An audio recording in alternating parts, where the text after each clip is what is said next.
kubudabuda abantu n'omuzaamu essuubi n'amaanyi kati ekolebwa muntu nga gwe kati ngene emboozi gy'ompadde olwali obanyi bwe mbadde ngenda okusiiba kati omanyi nti kati ate ontaasiza kinene tusiiba olunaku lulamba tunyumya ku bino neoŋŋambye nti abagenda okundaba okwo mitwalo na mitwalo miliyoni na miliyoni z'abantu kati gwe nkozeeko kansolingi era nkwebaza ssebo sabadde wiikitibwa kusasula mu bulungi bwereere ekitegeeza nti ne bwe tufuna obufunye omuntu munnaddiini naga akatongole yakomyewo nti ye sheeyi jangu wano tubeere wano mpolampola akansolinga bwakuwulirayo hadithi bwakuza mu aya zaffe zino tegeragana nakuza mu mbeera ya bulijjo nagamba nti si gwe osobola okusanga nga amaka gasaanawo ate bw'oli musiraamu hakki zikyaliyo kati eyo kansolingi teyeetaaga nnyo maanyi so naye omusibe yeetaaga kansolingi ne gino mikwano gyo gyali gimikwano gyo tekikudduka gyetaaga bamanye okusobola okukoma gyoli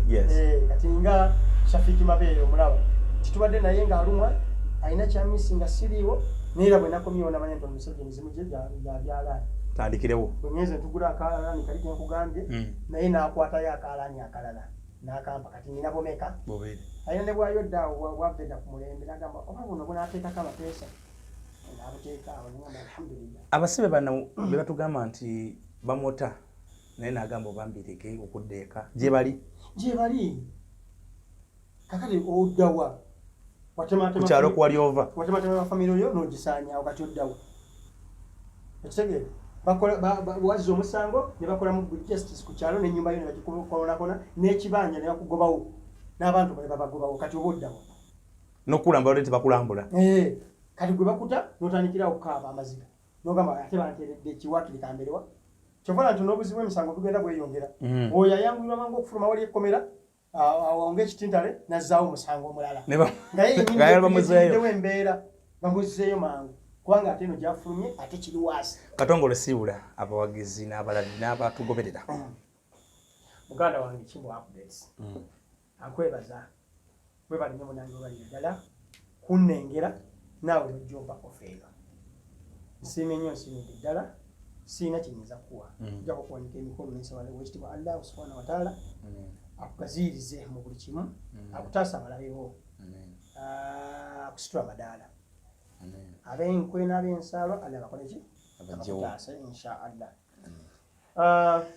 bannaffe abali ku mukutu guno nammwe nsiimye nnyo okumpuliriza n'okundaba mu kaseera kano nze kyendiko siri mulema obwongo bukyakola buki bulungi omulimu gwange guli si gwe gwavaako ebizibu ffe twalina endowooza embi ne munnange nereeta ebiki ebizibu nze bwe maze okwekoona ntegedde ekyakola ki ekyavaako obuzibu nsazeewo nzire mu mulimu gwange bwe nnima kooko wange bwe nkomawo mu kutunga ebyalani byange osobola okudda KCC osaba omulimu ate kati sayagala kozesebwa katokyayagala wafunye omutima omulala omulimu guno teguyamba nga nze katongole omu nti society ejja n'esoma netwongera okuyamba ku bantu netugjawo eno emboozi tewali mirimu simanyi na gavumenti eno ate engeri kijja enyumirwamu kiboozi ekyo tewali mirimu naye olwokuba nti kati yakyusiza silabasi yaayo nawulidde abaana bagenda kusoma basoma ne skilling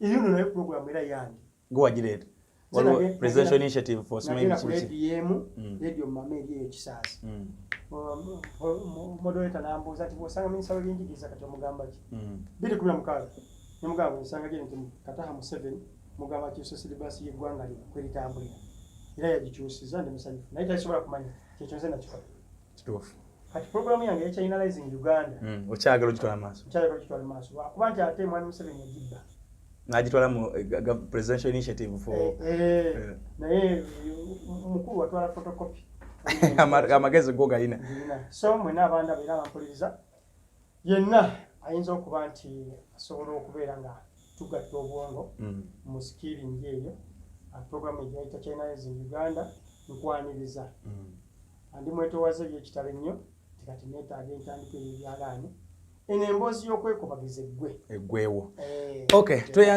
tweyanze mwebale nnyo bannange abatugoberera olunaku ndumaliddeko eno bayitayo naye musajja gye musanze bambi gyali ewa mukwano gwe bagenda okukolera emirimu egy'okutunga naye ndowooza olabye embeera ye emboozi ye so oyinza okubeera omudduukirize mu ngeri y'okuwa amagezi mu ngeri y'okuyamba omusajja ono yeetaaga kumubudaabuda mu ngeri nnyingi nnyo.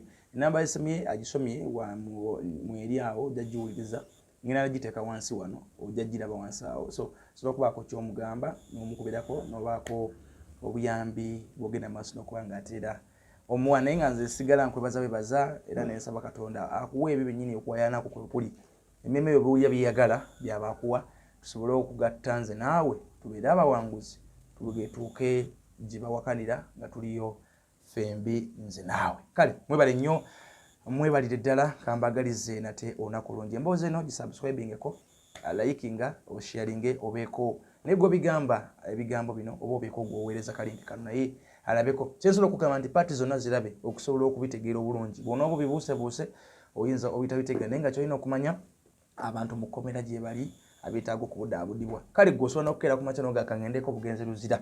Abantu bano wakirimba wedduwa, abantu bano ngende mbasabireko, ngende babuulirireko bambe ebintu ebyenjawulo. Abantu bano beetaaga okulaba ku bantu. So genda yoko eLUZIRA, genda ekitalya, genda yonna ekkomera eryokulinaanye. Ate si buli muntu nti ali mu kkomera nti yasibwa olw'omusango gwe yazza. Ndowooza gye bali bangi abaasibwa ku musango nga tebagize. Abasinga bali mu kkooti y'emukono. Mukono yeri ekibbattaka, beegomba ettaka ly'omuntu n'omusuulako ekisango. Nannyini ne bakutwala ali egombe n'atwala ewuwo. Bale tewali omulamu ne bakuteeka awo. Embwa ne ziwunyiriza ne zisubirawo. Wasa omuntu. Ne bakusibako wali akawala okutakawalako omuntu. Bagenda okutuuka mu kkooti myaka 6 mukono gyekuyitidde nga tewakwata kawala ka muntu naye ng'ettaka baalisaanyaawo. So abantu bangi abali mu makomera abatalina misango. Bali kituufu. So n'embeera z'amakomero zitegedde biki byolina otwalira omusibe wo, biki byolina okugenda nabyo ng'ogenda okumukyalira. So byonna ebyo ngaffe abantu Katonda babadde akyayambi nga tuli bweru eno tusobole okuyamba mu ngeri efaanaganako bwetyo. Nkwagaliza byonjagaliza.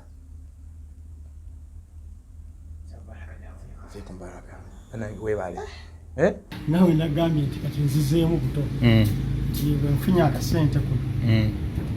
Bampeereza akasente kakulya ku nkoko ongulisaayo mu kkomera amagere gankwata nina kakerekereze makya g'olwaleero kedde kubira mukwano gwange Shafiki Mabeere bamulegera ne mugaa jangu tugende kubanga muyizi ye abamanyi entuula gisiba tukedde awo mu kibuga ebyo munnaffe atuguza second hand eno n'atuwa akalande kano tutwala eby'omusango kala by'omusango ogimuwadde nze ne ntandikirawo okusaba kati njagala obusawo buno mbukubirira speed. Okay. So otandikiddewo okutunga omulimu gwo? Ntandikiddewo okutunga naku nga 2-3 ndenga nanange abakozi. So singa wabaawo omuntu ayagala kuba nko kyayamba akuyambe ddala muno mwennyini mwoyo. Akokubiri Shafiki Mabeere n'agamba onafuna omwana atutuulako akuwadde.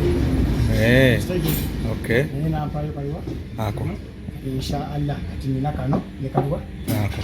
So bw'otyo bwe bugagga kati bw'olinga bw'olina. Kati ndi mugagga kubanga nkomyewo omuntu yenna ayagala okunyambako ne bwe mbaza sifunye ssente enkalu nfuna bulungi kubanga kati dunia yayononeka naye omuntu naga nti tongole nze kandeete bulesi mashini nkyaniriza nnyo eyo ofa njagala nnyo ejja kwenyamba inshallah.